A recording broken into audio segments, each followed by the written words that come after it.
excited to hear from Brian this morning, man. Brian, it's always just fun seeing your face here, showing up every single morning. Brian gave me a hard time. What was it? Was it January? No, it was I think conference of 2022, which was my first conference back. And he comes up to me and he's like, dude. He's like, we joined the Pogue Bass Shop back in 2020 at the exact same time, and we're figuring this thing out, and then you quit and left me to my own devices. So I've laughed about that since. But Brian, man, it's been fun to run with you since I got back. You're such an encouragement. You're so consistent. I'm going to turn this over to you, mute myself, but before I do, I'm going to hit record so that we can come back and revisit the goodness that I know you're going to deliver here. So let me hit that record button and we'll get rolling. Recording in progress. All right, good morning. Good morning, good morning. So I'm going to get super vulnerable with you guys today. Old Christina Watts told me the other day that when we feel like maybe we shouldn't post stuff, maybe we should because somebody needs to hear it. So today I want to talk about our pain is our power. What were you made for? Ask yourself, what was I made for? Right? Sometimes we have to remind ourselves where we're at and where we really want to be. And the big question I always ask myself and I want you to think about is, can you keep picking yourself up? Can you keep getting up?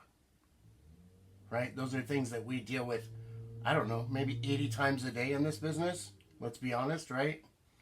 So I'm going to start with a quick little bit about my story, where I came from, how I got to where we're at today, and what fuels me, right? We got to have some fuel to get through this journey.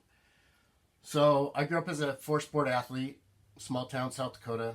I mean, the second largest city in South Dakota, which would be still a small town. But four-sport athlete, 9 years old. I played at very high levels as a kid, so I was used to big stages, a lot of crowds. Like, that didn't bother me as a kid. So, that prepared me for other things in life. When I was 9, I was a regional high jump champion, qualified to go to the nationals. We didn't go because of, money and things like that back in the 80s, I guess it was back then. 10 years old. Basketball is my passion. That was my number one sport. I was a state runner-up. Elks hoop shoot free throw competition. Lost by 2 shots to the national champion. And I'm going to go back to that story. That was a pivotal point in my life, right? We always know that the lesson is in the loss, right? It's not all the victories that we have. It's not, right? The big lessons are when we get, punched in the face or we lose, right? You got to have a little pain.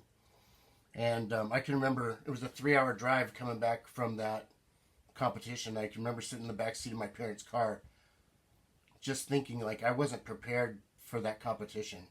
I let somebody be more equipped than I was during that competition. And I think back at 10 years old, like how did I have the capabilities to think that? But, right, we were made for more. That's what I know that now. I was made for more then. 12 years old, got to play in Super Regionals for Little League World Series. What an experience, right? I'm still friends with all those kids to this day. So that was my childhood. Fast forward to high school. I'm going into my sophomore year of high school. Go to a basketball camp. And what was on my mind, right? I want to beat that kid that beat me when I was 10.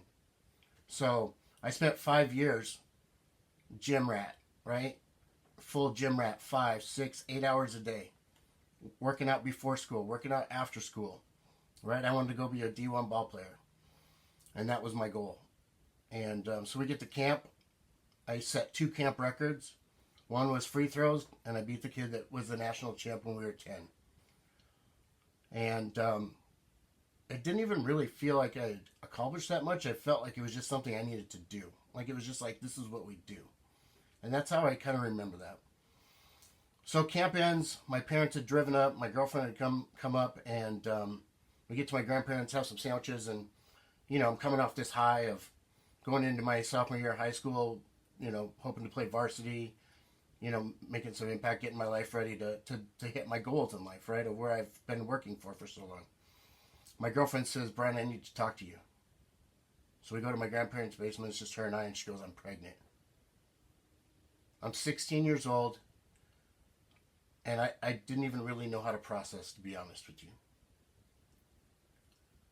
I wasn't equipped, definitely wasn't equipped for that conversation.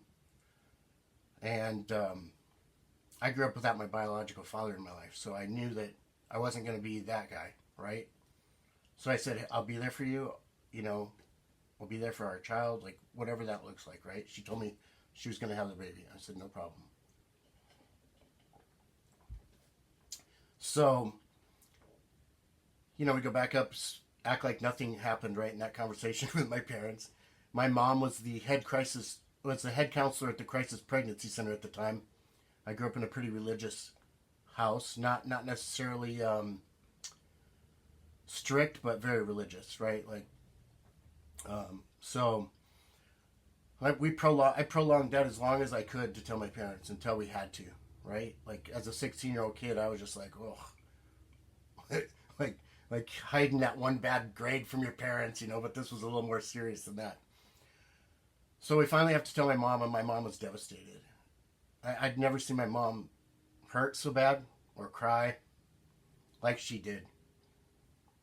Just to know that I disappointed my parents like that. You know, my parents had poured everything into me, you know, to be successful and to hit my goals and my dreams. And I had just felt like such a disgrace to my family.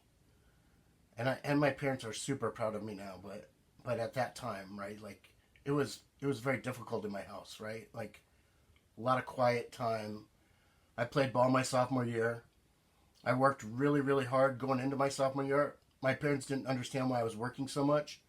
I got another job, and I just saved as much money as I could because I knew what was coming, but I didn't really know what was coming, right? I just knew that I had to save some money. So, March 1st, my sophomore year of high school, I'm 16 years old, my little girl's born. I played my last high school basketball game March 2nd. I didn't know at the time it was going to be my last basketball game.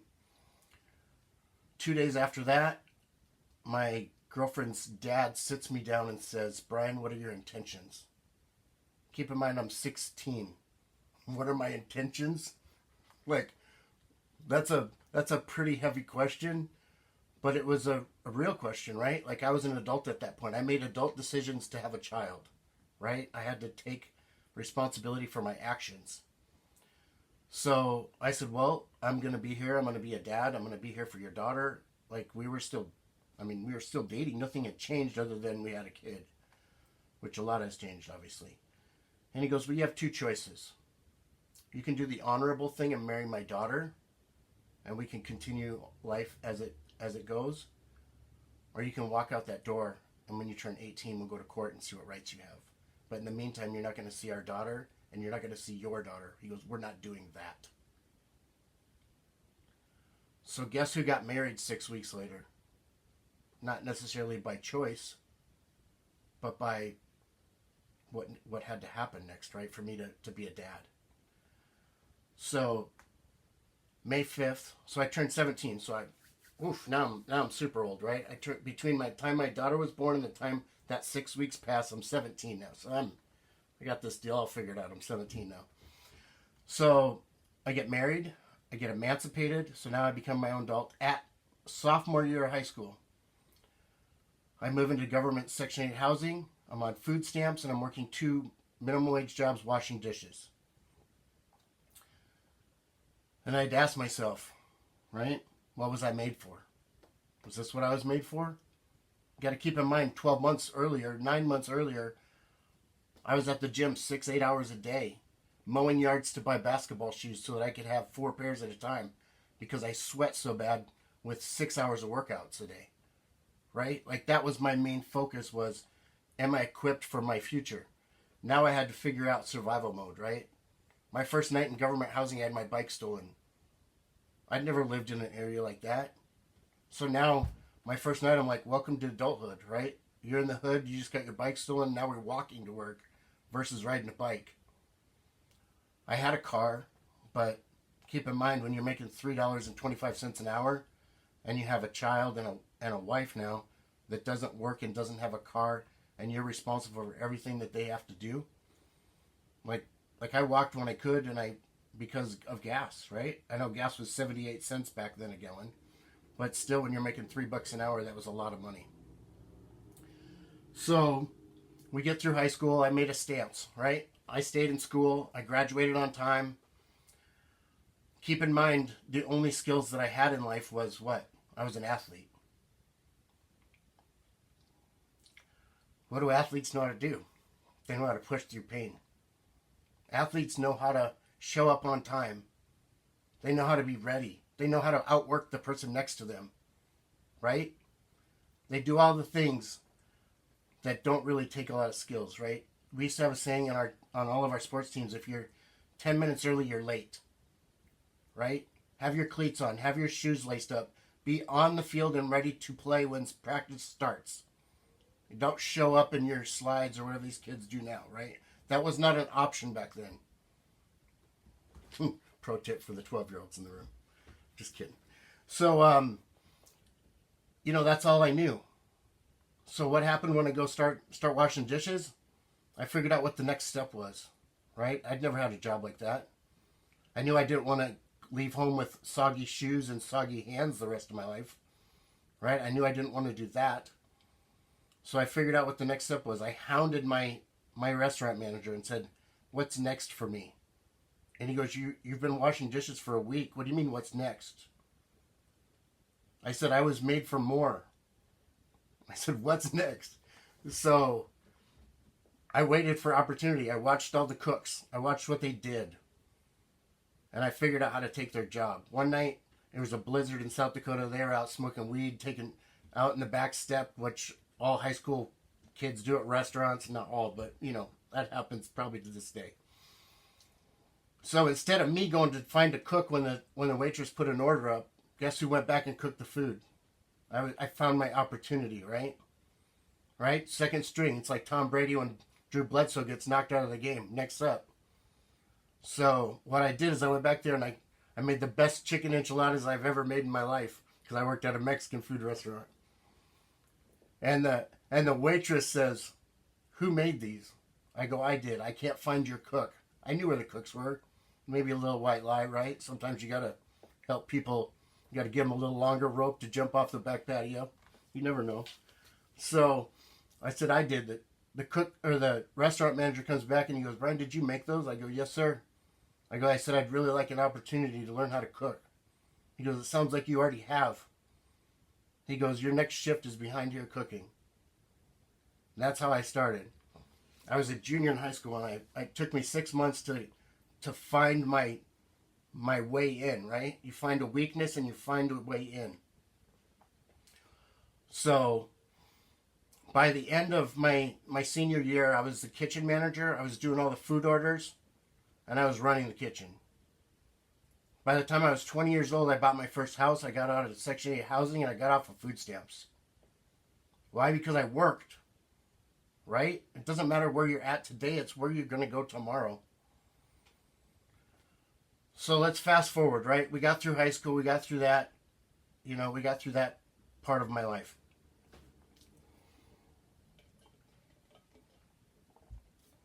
So let's fast forward. So I spent 25 years in the corporate world. I was in the car business. I was a finance manager for 15 years. Desk manager for 4. You think I've been in meetings where people have been fired? More times than I can count, right? I have PTSD when I hear somebody say, "Get a box," right? Because that's the universal sign in the car business for you're fired. Get a box, right? Dead man walking. That's how that business rolls.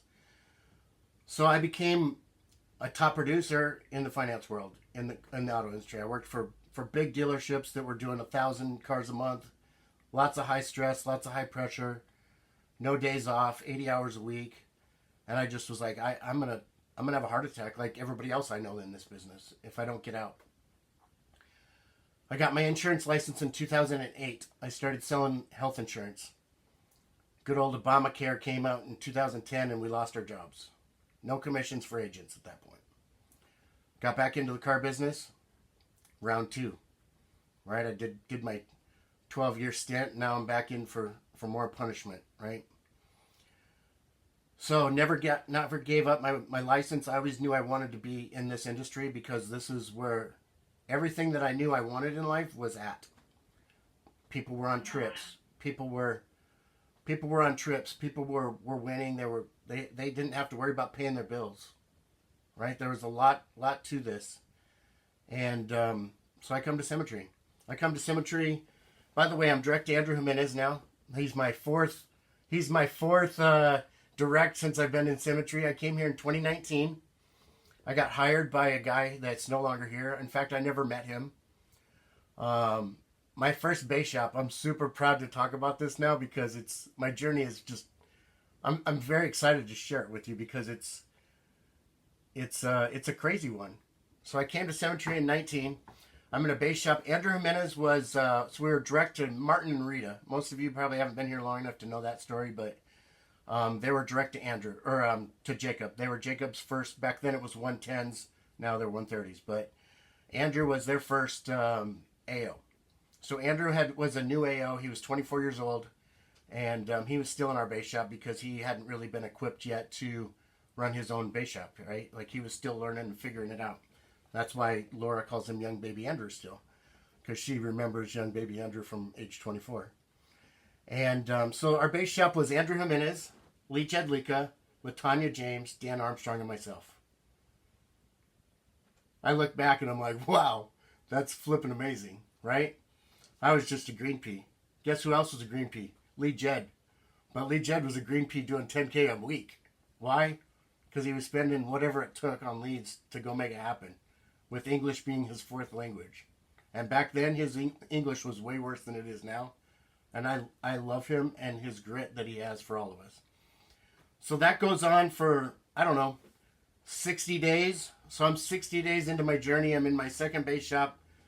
And Martin says, I'm selling my agency to Jacob Pogue. And I'm like, okay, what does that look like? And so keep in mind, my background's finance, right? I love finance. I love helping people. I love numbers. I can't read and write past 4th, 5th grade, but boy, do I love numbers.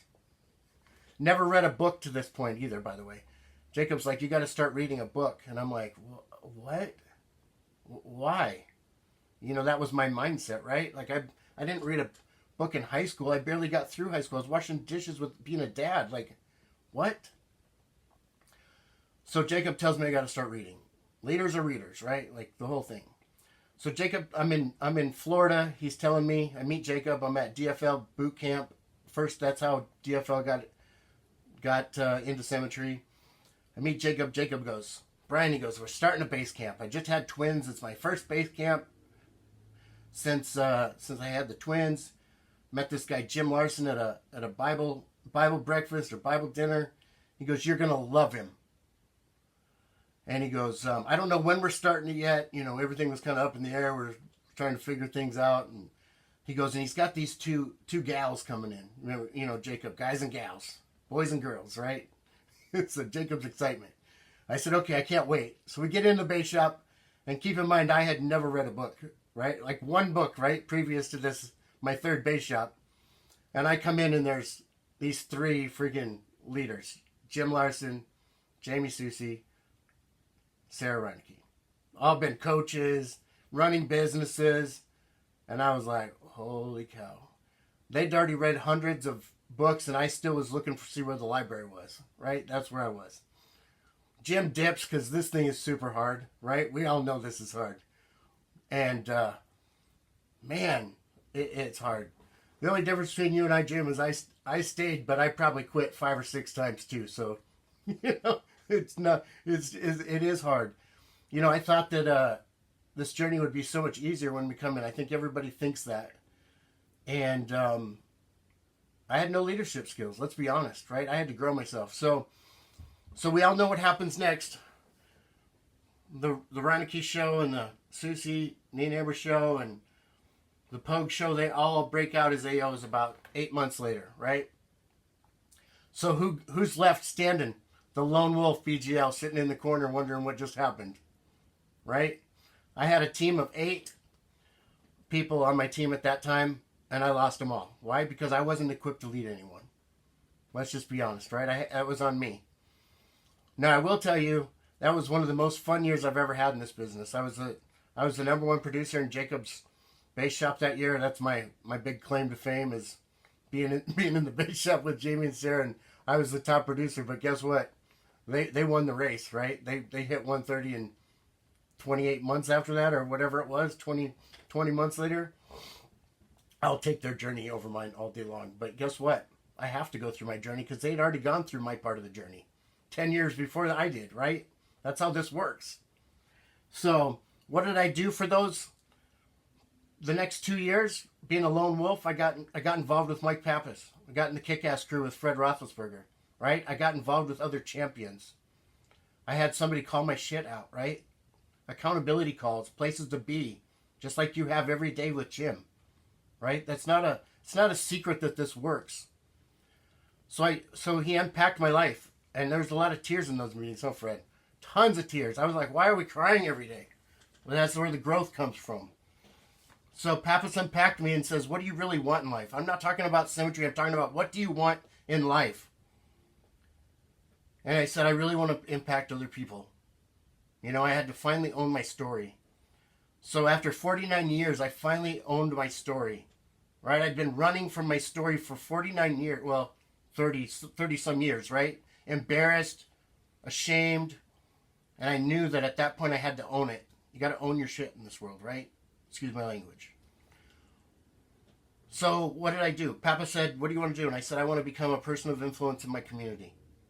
I want to start talking to high school kids. I want to start sharing my story and impacting other people. I became a Rotarian. From being a Rotarian, I became a member of the Fiesta Bowl committee. From that, I became a advisory board member of the YMCA.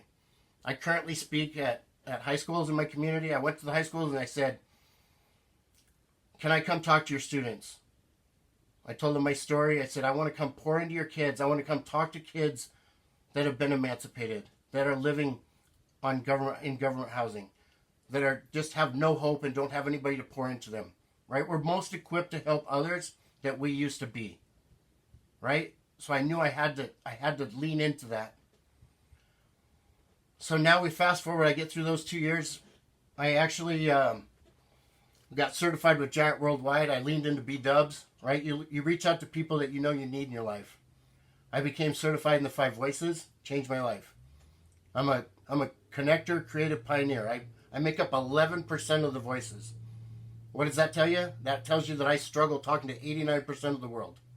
So who needs self-development? This guy, right? Got to own my stuff.